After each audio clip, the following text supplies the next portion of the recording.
कृष्ण की नारायणी सेना अत्यंत शक्तिशाली थी। जब युद्ध होना लगभग निश्चित हो गया, तब सभी के मन में यह जिज्ञासा थी कि कृष्ण किसकी तरफ रहेंगे। उत्तरा के विवाह से द्वारका लौटकर श्री कृष्ण विश्राम कर रहे थे। तभी दुर्योधन और अर्जुन दोनों ही उनसे मिलने द्वारका आए। दुर्योधन उनके कक्ष में जाकर उनके सिर की ओर ऊंचे आसन पर बैठ गया। अर्जुन उनके पैर के पास खड़ा हो गया। आंख खुलने पर कृष्ण की दृष्टि सीधे अर्जुन पर पड़ी। उन्होंने पूछा, कहो पार्थ, कैसे आना हुआ? परेशान होकर दुर्योधन कहने लगा, कृष्ण, पहले मैं आया था, इसलिए मुझसे पहले पूछिए कि मुझे क्या चाहिए। कृष्ण ने कहा, नहीं दुर्योधन, मेरी नजर पहले अर्जुन पर पड़ी थी। अर्जुन ने हाथ जोड़कर कहा, हे मधुसूदन, आप मेरे सारथी बन जाइए। मुझे आपके अतिरिक्त कुछ और नहीं चाहिए। यह सुनकर दुर्योधन ने चैन की सांस ली। उसे तो नारायणी सेना चाहिए थी। वह कृष्ण को लेकर क्या करता? उसने कृष्ण की नारायणी सेना मांग ली। राजा शल्य नकुल सहदेव की मां माद्री के भाई थे। अपनी विशाल सेना के साथ वे पांडवों की सहायता करने उपप्लव की ओर चल पड़े। जहां भी सेना पड़ाव डालती, उनका भव्य स्वागत होता। शल्य गदगद हो उठे। उन्होंने सोचा, यह सब युधिष्ठिर का काम है। जब उन्होंने खातिरदारी करने वालों को पुरस्कृत करना चाहा, तब पता लगा कि यह तो दुर्योधन का काम है। विपक्षी होकर भी इतना उदार असमंजस में शल्य पड़ गए। दुर्योधन ने उनसे अपने पक्ष में रहकर लड़ने के लिए कहा और शल्य मान गए। शल्य युधिष्ठिर से मिले और बताया कि कैसे धोखे से दुर्योधन ने उन्हें अपने पक्ष में कर लिया था। युधिष्ठिर ने उनसे पूछा, अवसर आने पर कर्ण आपको अपना सारथी बनाकर अवश्य ही अर्जुन को मारने की चेष्टा करेगा। तब आप अर्जुन की रक्षा करेंगे या मृत्यु का कारण बनेंगे? शल्य ने अर्जुन के प्राणों की रक्षा का वचन दे दिया और अपनी भूल के लिए क्षमा भी मांगी। कौरव और पांडव दोनों ही अपने मित्र राजाओं को संदेश भेजकर सेनाएं इकट्ठी करने में लगे हुए थे। पांचाल नरेश के पुरोहित दूत बनकर हस्तिनापुर धृतराष्ट्र की राजसभा में पहुंचे।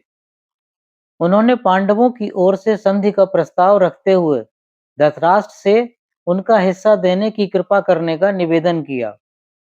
भीष्म ने इसे न्यायोचित ठहराते हुए उन्हें राज्य वापस देने की सहमति दी, पर कर्ण एकदम नाराज हो गया। स्थिति की नाजुकता को देखते हुए तब धृतराष्ट्र ने संजय को दूत बनाकर युधिष्ठिर के पास भेजा और कहलवाया कि वह युद्ध की बात नहीं करना चाहते, मित्रता और शांति की इच्छा रखते हैं। यह सुनकर युधिष्ठिर अत्यंत प्रसन्न हुए और कहा कि हमें हमारा राज्य मिल जाए तो हम सारे कष्ट भूल जाएंगे। हम भी शांति प्रिय हैं। दुर्योधन यदि हमें 5 गांव भी दे दे, तो हम पांचों भाई उसी से संतोष कर लेंगे। मैं शांति के लिए भी तैयार हूं और युद्ध के लिए भी। संजय युधिष्ठिर का संदेश लेकर धृतराष्ट्र के पास वापस गया। सभी प्रकार की चर्चा हो चुकी थी। दुर्योधन अपनी जिद पर अड़ा हुआ था। वह पांडवों को उनका राज्य वापस नहीं देना चाहता था। तब कृष्ण ने कौरवों को कमजोर करने के लिए उन्हें विभाजित करना चाहा। उन्होंने कर्ण से मुलाकात करके कहा, कर्ण, तुम भली भांति जानते हो कि पांडवों को उनका राज्य नहीं देकर दुर्योधन अधर्म कर रहा है। यदि तुम उसके साथ युद्ध में भाग लेने से मना करो, तो यह युद्ध रुक सकता है। यह सुनकर कर्ण ने कहा, नहीं वासुदेव, यह उचित नहीं है। यदि मैं दुर्योधन का साथ नहीं दूंगा, तो मैं अपने साथ अधर्म करूंगा। वह मेरा मित्र है। कृष्ण ने पुनः कहा, लेकिन कर्ण, क्या तुम जानते हो कि तुम अपने ही भाइयों के विरुद्ध लड़ोगे? यह सुनकर कर्ण अवाक रह गया। उसे अभी तक यह नहीं पता था कि कुंती ही उसकी जन्म देने वाली माता है। स्वयं को संयत रखते हुए कर्ण ने शांतिपूर्वक स्थिर भाव से कहा, समय पड़ने पर मेरे लिए खड़े होने वाले मित्र को मैं जन्म देकर छोड़ने वाली माता के लिए नहीं छोड़ सकता, इसलिए मैं दुर्योधन को धोखा नहीं दे सकता। सात्यकी को साथ लेकर श्री कृष्ण शांति वार्ता के लिए हस्तिनापुर पहुंचे। धृतराष्ट्र के भवन में उनका राजोचित सत्कार हुआ। दुखी विदुर से जब कृष्ण मिलने गए, तब विदुर ने अपने मन की शंका रखी कि मद से अंधा दुर्योधन शांति की शायद ही बात करेगा, वह कुछ भी कर सकता है। कृष्ण ने सभा में दुर्योधन को समझाने की बहुत चेष्टा की, पांडवों के साथ हुए छल और द्रौपदी के साथ हुए दुर्व्यवहार की याद दिलाई, लेकिन दुर्योधन पर कोई असर नहीं हुआ। वह क्रोध में तमतमाता हुआ बाहर चला गया और साथियों के साथ मिलकर उसने राजदूत श्री कृष्ण को पकड़ने का प्रयत्न किया। उसकी इस चेष्टा पर कृष्ण ने मुस्कुराकर अपना विश्वरूप धारण किया। उनका आकार और तेज बढ़ता ही चला गया। उनके कई चेहरे हो गए, मुख से आग की लपटें निकल रही थीं। ऐसा लगता था कि वह पूरे विश्व को ही निगल जाएंगे।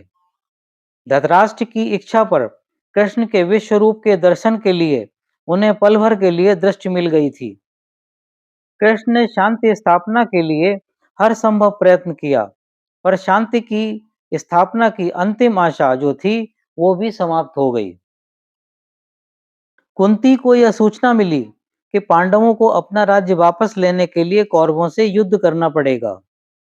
इस सूचना को पाकर कुंती ना तो दुखी हुई और ना हतोत्साहित। सभा से निकलकर कृष्ण सीधे अपनी बुआ कुंती से मिलने गए। कुशल मंगल पूछने के बाद उन्होंने सभा में घटित घटना का विवरण कुंती को सुनाया। कुंती ने कहा, मेरे पांचों पुत्रों को मेरा शुभाशीर्वाद देकर कहना कि जिस उद्देश्य के लिए क्षत्रिय माताएं पुत्र जनती हैं, उसकी पूर्ति का समय आ चुका है। उन्हें हिम्मत के साथ अपने बाहुबल पर भरोसा करना चाहिए। वे ना तो झुकें और ना ही निराश हों। जो उनका है उसके लिए उन्हें अवश्य लड़ना चाहिए। गर्व से सदा अपना सिर ऊंचा रखना चाहिए और दास्ता व अपमान के साथ दीर्घायु होने से कहीं अच्छा है अल्पायु पर यशस्वी जीवन। मेरा संदेश उनको अवश्य दे देना। हे कृष्ण, अब तुम ही मेरे पुत्रों के रक्षक हो। कुंती को प्रणाम कर कृष्ण उनका संदेश लेकर चल पड़े।